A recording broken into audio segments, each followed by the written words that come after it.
buenas tardes, queridos amigos. Estamos nuevamente en este programa Personajes que dejan huella con su siempre amiga Maya Navarro de Lemus, aquí en Radio Mujer, en el sexto sentido de la radio, en su frecuencia del 1040 AM, con teléfonos en cabina 31 22 11 90 y 36 47 18 83. Bueno, pues hoy tengo de invitada a una persona muy estimada, admirada por mí y que ha tenido una trayectoria muy importante en esta ciudad, donde ha dejado una estela de ejemplo para todas las mujeres, porque pues realmente yo podría decir de Marisela Moguel, que era una señora casada con su familia, en el hogar, y de ahí brinca a una cantidad de intereses por la ciudadanía, por su querida Guadalajara. Es iniciadora de varias instituciones y organizaciones, y una mujer muy activa en la opinión pública de esta ciudad. Marisela, muy bienvenida. Muchísimas gracias por haberme aceptado esta invitación. Y qué bueno que estás aquí para que nos platiques de tu persona. Para que el público sepa quién es Marisela Moguel.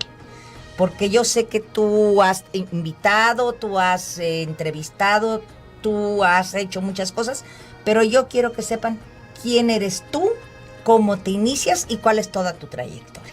Yo quiero hablar de Marisela Moguel. Me parece excelente, Maya. Vamos a hablar de una mujer común y corriente, Quiero decirles que mi familia es de raíces chiapanecas. A nosotros nos tocó vivir en el Distrito Federal por cuestiones de trabajo de mi papá. Mi papá le encantaba la política de siempre, así que no lo robé, lo heredé.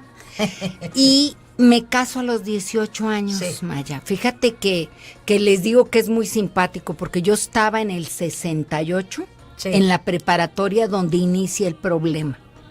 Estaba yo en primero de prepa cuando inicia el problema del 68, y yo no tenía ni la menor idea ni qué era liderazgo, ni qué era nada. Sí. Entonces, bueno, pues se suspenden las clases ese año, y entonces, bueno, pues me dedico a hacer otras cosas, y les digo que si hubiera yo sabido, creo que por allá en Tlatelolco hubiera yo andado. Sí. Porque se iba con lo revolucionaria. Sí, no tenía yo ni idea. No se hablaba de liderazgo en aquel entonces. No, para nada, y menos la mujer. Así es, pero ahora vemos que a los chavos desde jóvenes en la escuela, sí, empiezan a hablar del liderazgo, de esto y todo. Yo no tenía ni la menor idea. Yo me caso a los 18 años, Maya. Me caso con un chavo en aquel entonces medio tapatío y medio chiapaneco. Y entonces nos quedamos a vivir 6 años en el Distrito Federal. Yo no termino ni la preparatoria, me meto a estudiar Ciencias Humanas, que por ahí decían en la Anáhuac que era MMC, mientras me caso. Bueno, y a mí sí me resultó bien porque me casé muy chica. Y entonces a los 18 años me caso, y a los 6 años de casada, a finales del 76 nos venimos a vivir aquí a Jalisco. Mi marido siempre con una gran inquietud de regresar a Jalisco, él aquí estudió su carrera, y entonces nos venimos a vivir. Y yo era una ama de casa con 3 hijos pequeñititos. El más pequeño de mis hijos tenía 6 meses en ese entonces. Me vengo a Guadalajara. Me cuesta mucho trabajo porque además estaba yo acostumbrada. Los chiapanecos somos medios como muégados, que todos estamos como muy juntos. Y entonces, pues me vengo acá y empiezo a jugar tenis. Sí. El tenis fue como mi psicólogo. Sí. Porque me sentía yo como lejos de mamá, lejos de papá, de mis hermanas, de los paisanos. Y entonces, fíjate que mi padre fue senador de la República, pero en el año que yo me caso, en 70, él deja de ser senador. Y entonces, él era un senador que era muy importante, apoyando a Martínez Manatú, y es cuando sale Echeverría. ¿Cómo no? Martínez Manatú. El doctor Martínez Manatú. Entonces mi papá... Por Tamaulipas. Exactamente, pues puede decirse que muere políticamente, y entonces yo desde chica me metía mucho con mi papá en los discursos y en las cosas. No llegaba al cuarto de dominó y me decía, Marisela, baja, vamos a jugar con los ministros. Y ahí jugaba yo dominó y con los gobernadores. Pero cuando yo me caso, mi papá prácticamente se retira de la política. Entonces yo me dedico a ser mamá, porque en 5 años tengo mis 3 hijos, y muy joven, porque a los 19 tengo a la primera, y entonces, bueno, yo vengo a Guadalajara como mamá gallina con mis 3 chiquitos, ¿no? Y empiezo a jugar tenis, y eso me hace que me relacione, que tenga muy buena relación a través de los clubes. Soy muy competitiva, entonces, llegué a jugar pues lo máximo que yo podía. Llegué a jugar la B y a ganarla de la ATJ. Y entonces estaba yo totalmente dedicada a mi familia. Pero hay una parte, fíjate, Maya, que yo no sabía, que yo dormía mucho. Y entonces después, ahora veo que es depresión. Yo no sabía. Yo no sabía, pues se iban mis hijos y yo me quedaba dormida en la cama cuando vivía en México. Ya con el tenis me entretuve mucho. Pero imagínate con toda la actividad que tengo, que estaba yo pasiva en la casa. Entonces empecé a somatizar varias cosas, varias operaciones y todo. ¿Cómo es cuando no estás haciendo lo que tu temperamento te pide? Pero yo no tenía ni idea y de eso no se hablaba, ¿no? Entonces juego tenis, todo. ¿Y qué sucede? ¿Por qué me detono, como activista? Fíjate que estoy en Chiapas en el año nuevo de 1993. Lo más peculiar es que el 28 de diciembre, Samuel Ruiz confirma a mi hijo Eduardo. O sea, Samuel Ruiz es el obispo de Chiapas, de la teoría de la liberación y todo, que se le achacó mucho que lo del EZLN él tenía que ver. Y les quiero comentar, mi marido 40 años antes había sido confirmado por Samuel Ruiz cuando tenía 15 años. Y en el 93, en el 28 de diciembre, confirma a mi hijo Eduardo. Entonces, estoy en Año Nuevo, estoy en Tuxtla Gutiérrez, cuando sucede lo del EZLN. Claro. Y lo más peculiar es que nosotros en Tuxtla no nos enteramos. Es cuando Salinas. Cuando Salinas, cuando el primero de enero. De enero, y cuando lo del EZLN y todo esto. Y nos habla mi hermana Dora de México. Y nos dice, ¿cómo están? Y nosotros, ¿cómo estamos de qué? ¿No? Y entonces de repente dicen, pues es que la guerra, en ese entonces no sabía ni qué era el comandante Marcos, se levanta ni nada. El comandante Marcos el 1 de entonces, enero. me toca vivirlo ahí, y el que era gobernador interino, el Maltzetzer, estaba casado con una prima segunda de mi marido. Entonces, muchísima información de lo que pasó en ese entonces nos tocó en la casa, porque inclusive, ahorita tú sabes muy bien quién es Juan Pablo Cuesta Leaño, que fue novio 7 años de Bárbara y que ahora tienen un feliz matrimonio y 4 hijos. Él se había ido de vacaciones con nosotros y se había ido a dormir a casa de la hija del gobernador, porque era prima también. Y entonces estaba cerca de la casa, y cuando yo me levanto a las 9 de la mañana y lo veo, y le digo, ¿qué estás haciendo aquí? Pues que hay guerra. ¿Pero guerra de qué? Pues no sé, a mí me despertaron y me sacaron de la casa y me dijeron que había guerra. Entonces sí vivimos muy cercano. A él inmediatamente llega la guardia del gobierno para pedirle que se cambie de casa, porque no sabían si podían entrar a la casa de la hija o podía pasar algo. Así que imagínate viviendo la historia de cerca.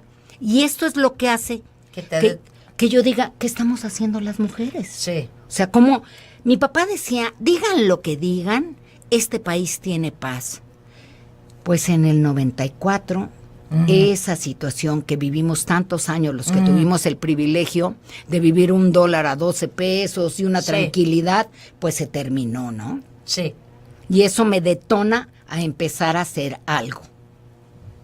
Qué bueno. Oye, Marisela, mira, vamos a ir a un corte y enseguida volvemos y yo te voy a hacer una pregunta ya cuando estás activista con una institución a la que yo asistí en En el 94, en el 94. Sí, así es.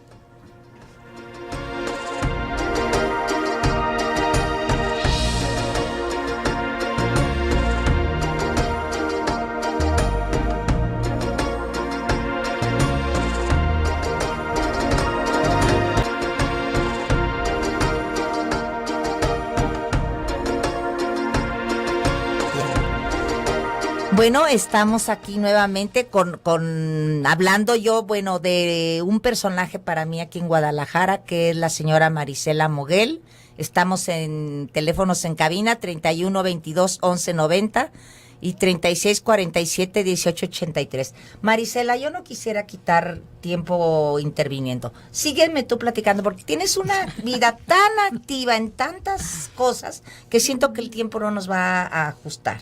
Pues fíjate, yo realmente aquí en Jalisco tenía una vida social normal. Quedamos en que Sí. en que fundas ese... Pero vas a ver, ahí regreso de Chiapas y de repente Gilberto Jiménez García Sí, de Alba me dice, sí. ¿y tú por qué me hablas del EZLN si tú no sabes nada de política? Sí. Ah, no, le dije, yo sé desde hace mucho Sí. de política. Entonces, cuando él me identifica, después matan a Luis Donaldo Colosio. Sí. Y entonces Gilberto tiene un nexo con la persona que estaba en la campaña de Colosio y ahora de Zedillo. Sí. Ya había un programa que era de Colosio, Sí. que se llamaba Red de Mujeres en Interacción, Sí. que empiezan a buscar en los estados de la República a mujeres de clase media alta, porque era el voto que se les estaba escapando. Sí. Y entonces Gilberto me dice, oye, haz un desayuno con tus amigas ahí del Club de San Javier y va a venir una persona de México. Ajá.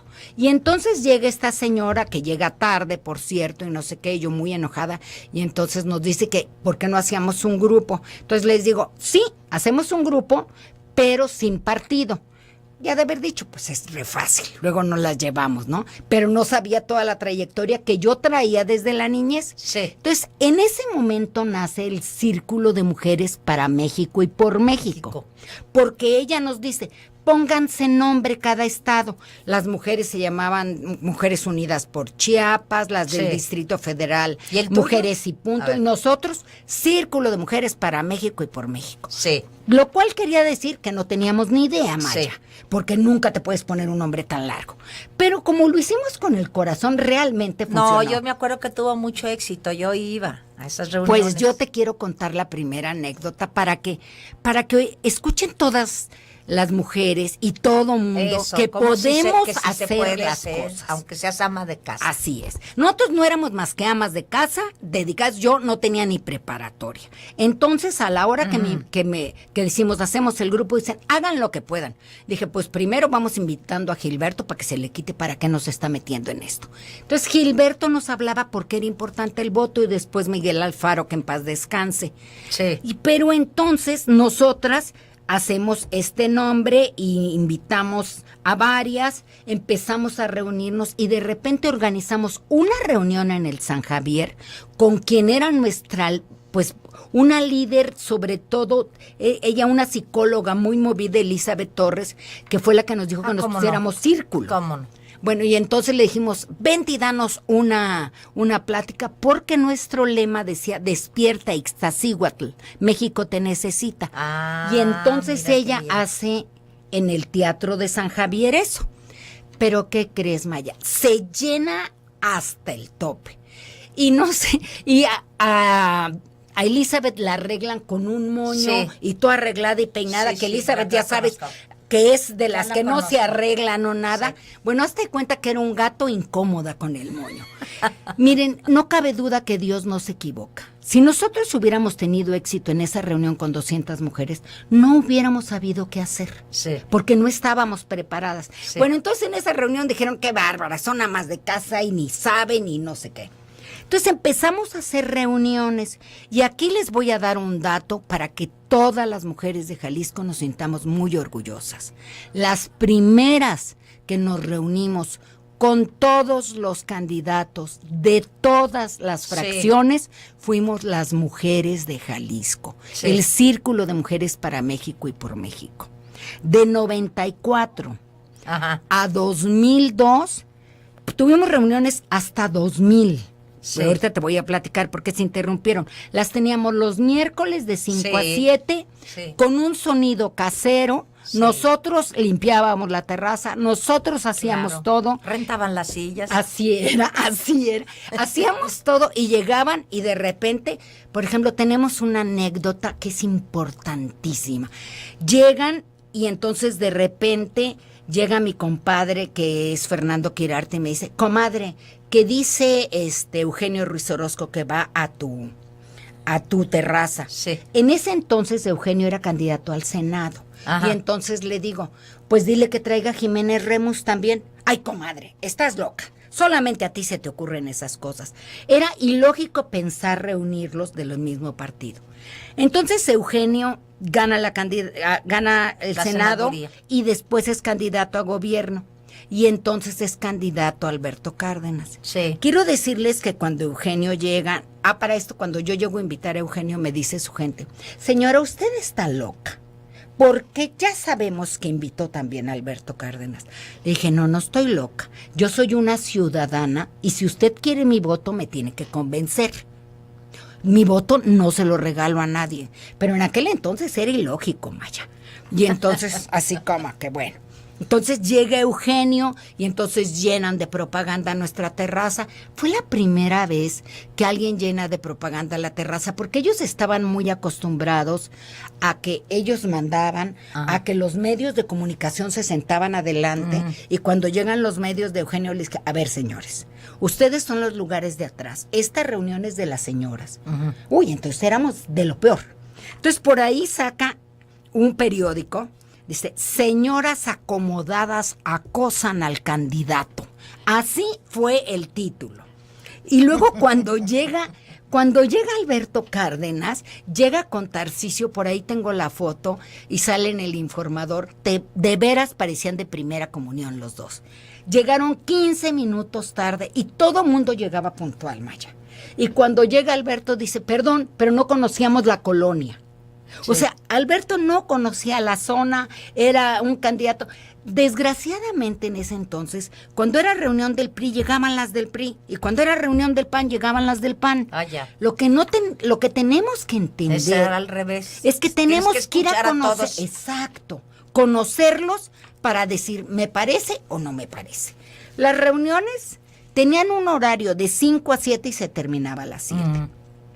Nosotros hicimos más de 300 reuniones en este grupo, desde el 1994 hasta el 2000. Eso es lo que quiero decirles que ahí llegó Muñoz Ledo, sí, ahí llegó Vicente Fox, ahí llegó Manuel Camacho Solís, ahí llegó el EZLN, que esa fue la reunión, para mí, sí, fue la cumbre de reuniones, porque es encontrarte con aquellos dos mundos que no hablan el mismo idioma y podernos quitar la máscara, ellos como indígenas y nosotros como personas acomodadas, y escucharnos desde el corazón. Ajá. Llegó un momento, se salieron las lágrimas de más de alguno, sí, escuchando las situaciones, y decíamos...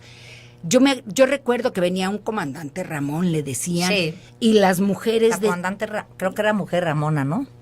Bueno, no sé, iban dos mujeres también, y entre ellas decían que no hablaban español, pero sí hablaban español. Y entonces llegó un momento que fue tan fuerte, o sea, fue tan honesta el intercambio, Maya, que de veras se nos salieron las lágrimas a todos, y yo le decía, oye, aquí no vienes a que te tratemos mal, pero tú tienes que entender que hay otro México que tampoco entiende qué está pasando con ustedes. Entonces yo creo que para mí fue la mejor reunión que tuvo el Círculo, mucho más que cuando fue Vicente Fox y que cuando fueron todos. Siempre los medios de comunicación, por ejemplo, el gobernador iba una vez al año mínimo. Hicimos un programa que se llamaba Conozca a sus funcionarios. A ver, muy bien, eso es lo que... Conozca a sus funcionarios. Sí, y ahí semanalmente invitábamos a los diferentes funcionarios. Alberto les daba instrucciones de que fueran. Entonces llegaban y en una hora nos exponían qué hacían. Ah, muy bien. Y la siguiente hora se hacían las preguntas por escrito, Maya. ¿Y por qué se hacían por escrito? Número uno, porque en aquel entonces, y tú lo sabes muy bien, quien hablara había represalias. Sí. Mi marido recibió auditoría, recibió Claro. todo. Yo me acuerdo que cuando me metí en esto le dije, oye, ¿andas bien? Sí, pues agárrate, porque ahí van a ir sobre de ti, y desde luego fueron. Y también otra cosa, que cuando soltamos el micrófono, la gente quiere dar la conferencia. En lugar de hacer una pregunta concreta, bueno, Sí. agarra el micrófono y nos platica Sí, de su vida. sí. Entonces eran reuniones impresionantemente Sí, yo me acuerdo. Me activas. acuerdo de las preguntas escritas. Y además estaban viendo que lo estaban escribiendo. Quiero decirles a las radioescuchas que honestamente al principio les decíamos a los maridos, oye, va a venir fulano, ¿qué hacemos? ¿Qué les preguntamos? Porque no sabíamos. Ujú. Pero después, de veras, nos volvimos personas con una cultura ciudadana impresionante. María Marván Laborde, la doctora. ¿Cómo no? Ella nos enseñaba, Sí. mira, en un pizarrón nos ponía, esto es una diputación plurinominal, ¿entendieron? No, otra vez. Pero era muy bonito porque nadie se hacía pasar por el que sabía. Claro, Realmente, claro. honestamente, decíamos, no Era sabemos. puro compartir Exacto. conocimientos de unas con otras. Vamos a ir a un corte y enseguida volvemos hablando con la señora Marisela Moguel, aquí en Radio Mujer, con teléfonos en cabina 3122-1190.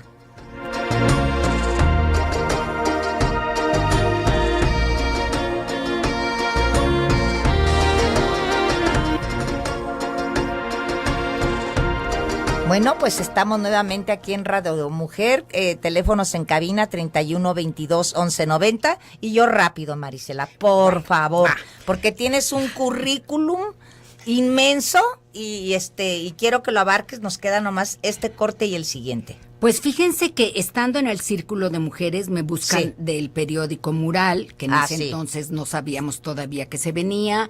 Hay un semanario que era de Reforma, me sacan un artículo y me invitan a escribir. Sí. Esa ha sido una de las partes más difíciles que me ha tocado en la vida. Ah. Para mí es muy fácil hablar y muy difícil escribir. Sí.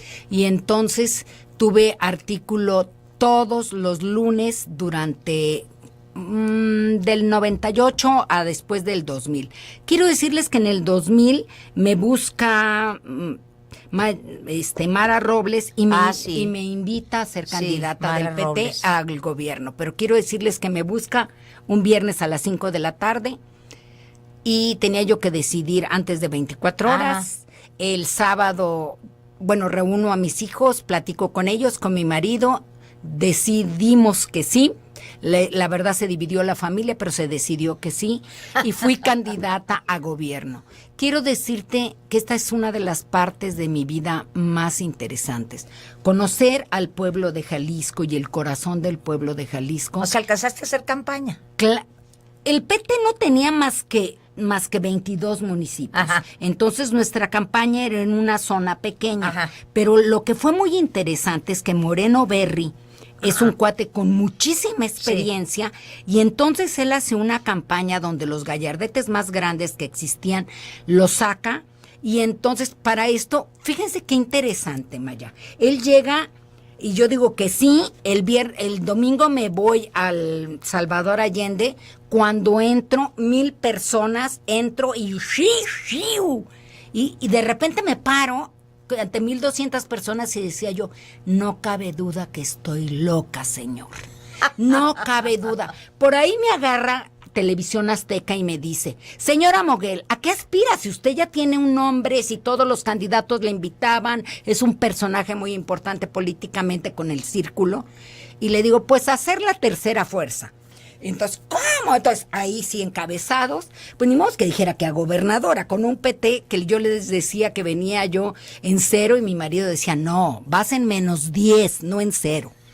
Pues les quiero decir, porque esto es muy importante para que lo entendamos las mujeres y lo entendamos todos. De 11 candidatos fuimos la cuarta fuerza. Fíjate. Desbancamos al Verde Ecologista, que tenía dinero, Ajá. que tenía todo, y realmente logramos hacer algo. Fue una historia muy interesante. Ajá. Porque Televisa nos abre un espacio a todos Ajá. los candidatos de 15 cápsulas. Sí. Pero gracias a Dios yo entraba en el primer grupo.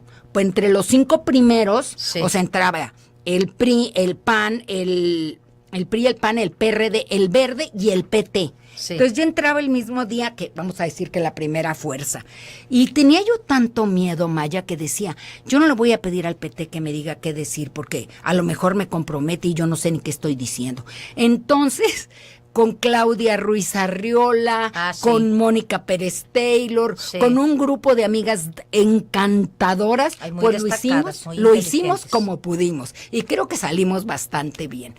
Pues posterior a eso el círculo fue bajando porque nos quitaron la terraza en Colinas de San Sí. Javier. Entonces seguimos trabajando y quiero decirte 2 incidentes importantísimos.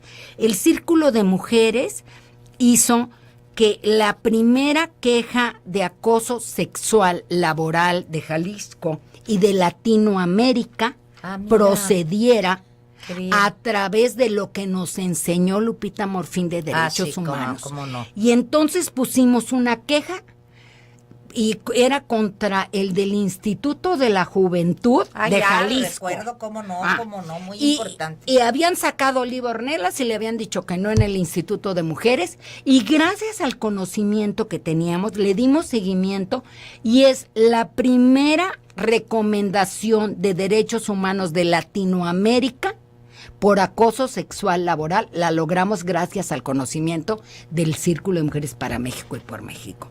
Otra de las cosas importantísimas es que cuando se legisló para la violencia intrafamiliar, Sí. el Círculo de Mujeres presentó una queja ante Derechos Humanos contra el Congreso de Jalisco, y es la primer recomendación que existió en todo México para un congreso para que se legislara. Muy bien. Fíjense qué importante es el conocimiento. Yo no estudié una carrera, pero hay cantidad de eventos diarios que dice uno, no son para mí. Vayan, van a ver cómo van a crecer. Posteriormente el círculo siguió un tiempo y me invitaron, Andrés Manuel López Obrador me invitó de candidata al Senado de la República. Fue una experiencia muy interesante andar con Andrés Manuel y ver cómo lo recibía la gente.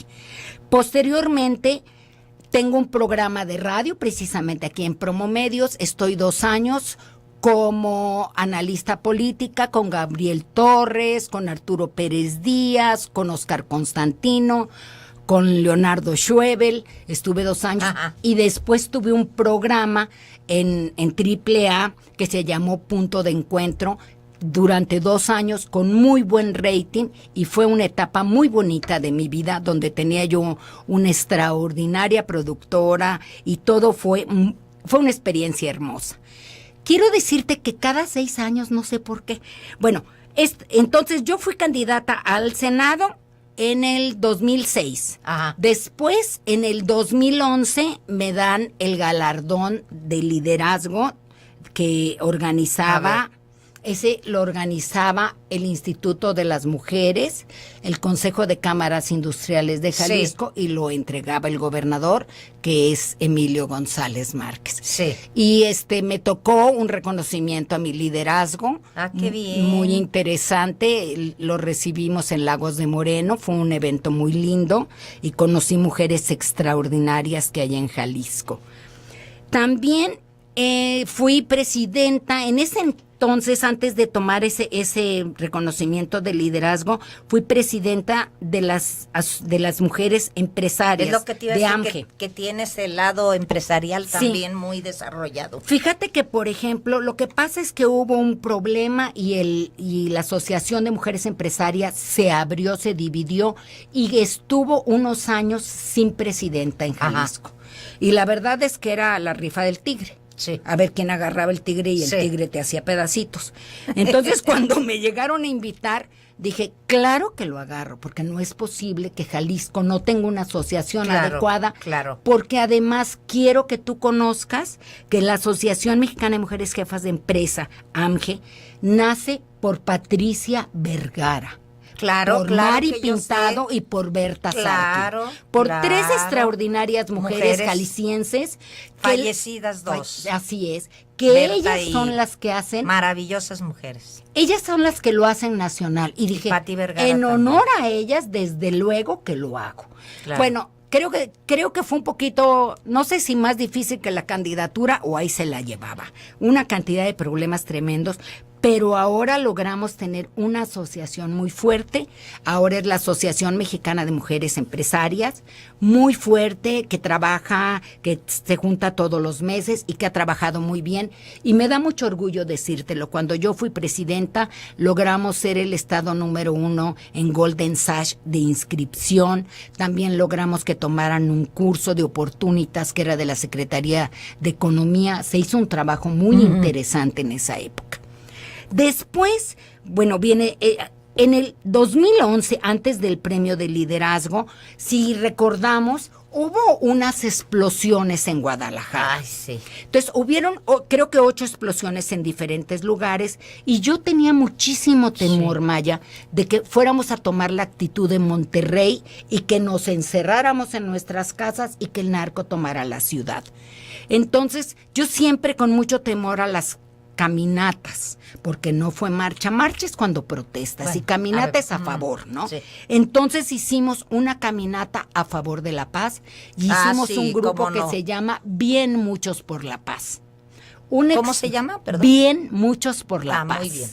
No saben qué movimiento más hermoso. Salimos de Chapultepec hacia la Minerva, fuimos como 1,500 personas, había personas en sillas de ruedas, había mamás con bebés, había una niña hermosa que ella hizo su cartulina, porque yo decía, este movimiento no es ni de Marisela Moguel ni de nadie, este es de Jalisco. Pero tú lo convocas. Yo lo convoco, me acuerdo mucho de Raúl Frías, que decía, no, este es tu movimiento, ya te conozco, me decía.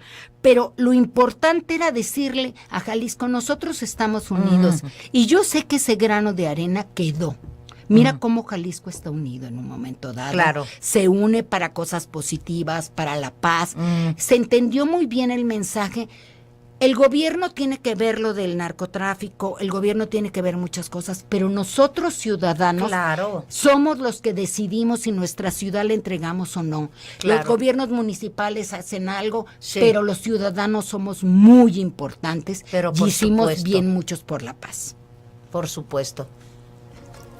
Vamos a un corte y enseguida volvemos, bueno, con Marisela Moguel, aquí en Radio Mujer, en el Sexto Sentido de la Radio. Con teléfonos en cabina 3647-1883.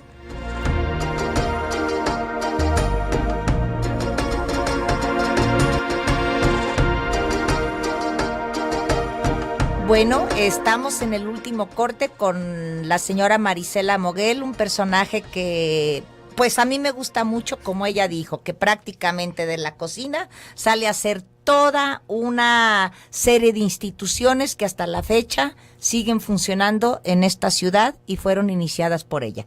A ver, Marisela, ahora déjame platicarte. Es el último corte. Sí, córrele, no, perfecto. Córrele para que nos alcance. Estamos en el 2011, entonces tengo el galardón de liderazgo, entonces lo de las mujeres empresarias, presidenta de AMGE y bien muchos por la paz. Y después, como que querían politizar bien muchos por la paz, y un querido amigo me dijo, mira, agarra tu logo, regístralo en el INPI y guárdalo para un mejor momento. Y entonces eso hicimos, que bien muchos por la paz yo creo que seguimos siendo, porque vaya que los tapatíos hemos sido ejemplo de unión, de que no hemos dejado nuestra ciudad para el narcotráfico, que realmente circulamos por las calles y podemos enorgullecernos que ese es nuestro trabajo, de cada uno en su casa. Posteriormente, en el 2012, me invitan a ser candidata por Guadalajara. Esta experiencia, bueno, les quiero decir que ahí sí aprendí. Ahí sí aprendí, porque en las otras, la verdad, pues no había posibilidades de que fuera yo gobernadora ni senadora. Pero en esta, la guerra fue muy fuerte y dije, primero muerta que rajarme. Y terminé la candidatura, y quiero decírtelo, la terminé por ti.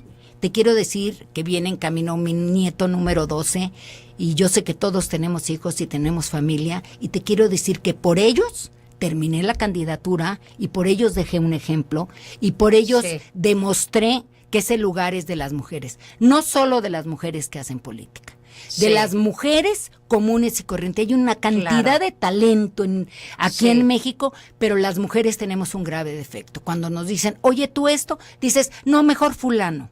Y eso no lo podemos volver a hacer nunca. El mundo necesita el equilibrio de las mujeres. Y entonces yo no me arrepiento de mis 3 candidaturas y les voy a contar una anécdota. Me decía José Antonio Fernández. Entonces tú no vas a ser presidenta municipal, Marisela. Y le decía, no, José Antonio, no voy a ser presidenta municipal. Tengo un 4% de voto. Con eso no alcanza. Claro. Entonces me decía, pues entonces eres una perdedora. Fíjate. Entonces le dije, pues depende lo que sea para ti perdedor, porque yo creo que muy pocas personas tienen el valor que he tenido yo y que he dejado a un lado mi familia por decir México puede ser muchísimo mejor. México se merece nuestro 100%. Y entonces no importa lo que diga la gente, porque las mujeres estamos muy expensas de qué nos van a decir, Maya. Y hay muchos acomedidos. Y aparte somos mayoría. Así es. Entonces nuestro voto decide muchas cosas. Votamos más las mujeres que los hombres. Además de que somos más. Claro. Entonces, nuestra decisión es básica, pero tenemos que ser tenemos que tener sororidad. ¿Qué quiere decir? Las mujeres que están ahorita en la Cámara de Diputados son nuestras diputadas y es nuestro alcance de todas las mujeres, no solo de ellas. No las critiquemos, no nos pongamos a ver cosas negativas. Maya está aquí en el radio, estamos las mujeres en el radio. Radio Mujer existe porque las mujeres nos lo merecemos. Mínimo eso nos merecemos. Entonces, esto es muy importante. Y quiero contarte actualmente en dónde estoy. A ver, dime. De tiempo casi prácticamente completo. Resulta que en mi familia descubrimos que existe el abuso sexual infantil. Y les puedo decir con mucho orgullo que claro que lo lloramos, claro que lo lamentamos, pero de esto hicimos un camino para ayudar a los demás. Tengo un hijo muy valiente y me da mucho orgullo decirlo, como tú tienes otro muy valiente, que está dejando muchas cosas por hacer las cosas, por ayudar a Jalisco. Y entonces Eduardo es una persona que tuvo abuso sexual infantil y él en este momento está en Monterrey dando conferencias con los maristas, está en toda la República. Tenemos una fundación que se llama Fundación Paz, que es prevención de abuso sexual infantil. Qué valiente tu hijo, ¿eh? No, la verdad, mis respetos. Qué valiente. Mis respetos. Él estuvo en aquel programa que hizo Televisa, que era Iniciativa México, y cuando lo invitaron a salir y dar su testimonio, lo pusieron tras bambalinas y dijo, nunca más, madre. Aparte de que un niño es abusado, lo siguen abusando y poniéndolo atrás como si tuviéramos la culpa. ¿No tienes una idea? Claro. Qué orgullo poder hablar de mi hijo, porque definitivamente es algo que uno va construyendo en la vida y que a veces se presenta en otra generación. Yo tengo el gran privilegio y el gran honor de que mi hijo dedica gran parte de su vida a ayudar a las personas que tienen abuso sexual infantil. Qué maravilloso. Y la que prevención. lo hable. Y tenemos muchas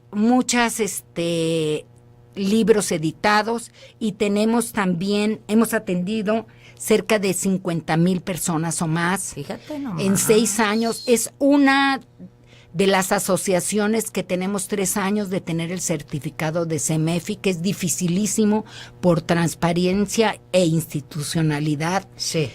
Y es un gran orgullo ver esta nueva generación, a mi hijo, que él ya tiene ahora 40 años, que trabaja con esa fuerza, que está casado con una mujer extraordinaria también, que también se dedica a dar a los demás, y que en esta asociación ustedes pueden encontrar respuestas. Tenemos una página web, busquen Fundación Paz. Quiero decirles, ya hay como 8 videos de Lobo y de 2 niños donde les explican a los niños cómo cuidarse.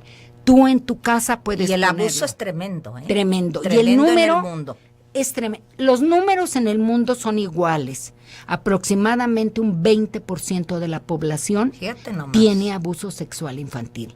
Y esto está ligado al alcoholismo, a la bulimia, a la anorexia, a la drogadicción, a la delincuencia. Un niño que sufre una violencia tan grande como esa tiene que sanar. Si ustedes lo viven, es muy importante que recurran. Los niños sanan rápido y es importantísimo, pero la única manera para evitar el abuso sexual infantil es la información, Maya. Sí. Esa es la información. Enseñémosles a nuestros hijos que el pene se llama pene, que la vagina se llama vagina. Ajá. Porque el abusador aprovecha mucho el que nos da pena a nosotros por falta de educación y cultura de hablar las cosas por su nombre. Sí. Entonces, esta etapa de la vida es muy linda, ha sido una enseñanza enorme donde no eres la protagonista, donde eres la de relaciones públicas, donde respetas el espacio de tu hijo. Y donde ves que la gente que se dedica a hacer el bien siempre tiene guía de los maestros. Ay, no, Marisela, verdaderamente esto se me hace a mí, Sí. porque una madre pasar por eso y luego, aparte estar, como tú dices, atrás del telón, ayudando a tu hijo, digo, se me hace, ¿cómo te diré? Y una cooperación, digamos, un compartimiento, porque fíjate que nada más las personas quieren compartir lo bueno. Porque así es esta vida. ¿Cómo está todo bien? Tienes toda la razón. Todo bien. ¿Cómo están? Todo maravilloso. ¿Cómo no? No, muy bien, muy bien, muy bien. No todo está bien en la vida. Claro. Y las personas que comparten las tragedias, los malos ratos, las cosas en que caemos, esto o lo otro, que todo mundo le pasa, esas son para mí las gentes valiosas, porque estás dando lo tuyo para decirle al otro, no temas. No temas, no nomás a ti, a mí también. Y hay esta manera de ayudarlo, de prevenirlo. Fíjate a mí se me hace tu hijo verdaderamente un héroe, maravilloso de haberse roto esa confidencialidad que tenía y hacernos la partícipe. Fíjate qué maravilla. Para ayudarnos a ver ahora hasta los chiquitos. Hay 5 experiencias que son las más duras de la vida. Vivir una guerra, vivir en un campo de concentración, vivir una desgracia como es un terremoto, un tsunami, vivir un secuestro y vivir el abuso sexual infantil. Horrible. Y como decía mi hijo en el Encuentro Mundial de Valores junto con la Premio Nobel de la Paz y con los teólogos mejores del mundo, decía, yo también soy un héroe, porque los otros 4 pueden hacer películas y todo mundo los tratamos con respeto. Y si sabemos que un niño tuvo abuso, lo separamos de los otros. Nosotros también estamos abusando de ellos. Así que tengamos mucha conciencia, no es de una clase social, no respeta clases sociales. No respeta clases sociales. Y como él dice, una persona con abuso sexual infantil también es un héroe. Claro. Ay, Marisela, pues muchísimas gracias por estar en este programa. Muchas, de veras, no sabes cómo disfruté toda tu trayectoria. Siempre has sido para mí una mujer muy inquieta y no paras. Y yo creo que al ratito ya vas a andar en otra organización, en otra cosa. Creo que tus etapas en que has participado también en labores sociales de caridad no las dijiste, pero en otra oportunidad lo haremos. Muchísimas gracias y hasta la semana que entra. Y muchas gracias, Arturo Cervantes, como siempre en los controles.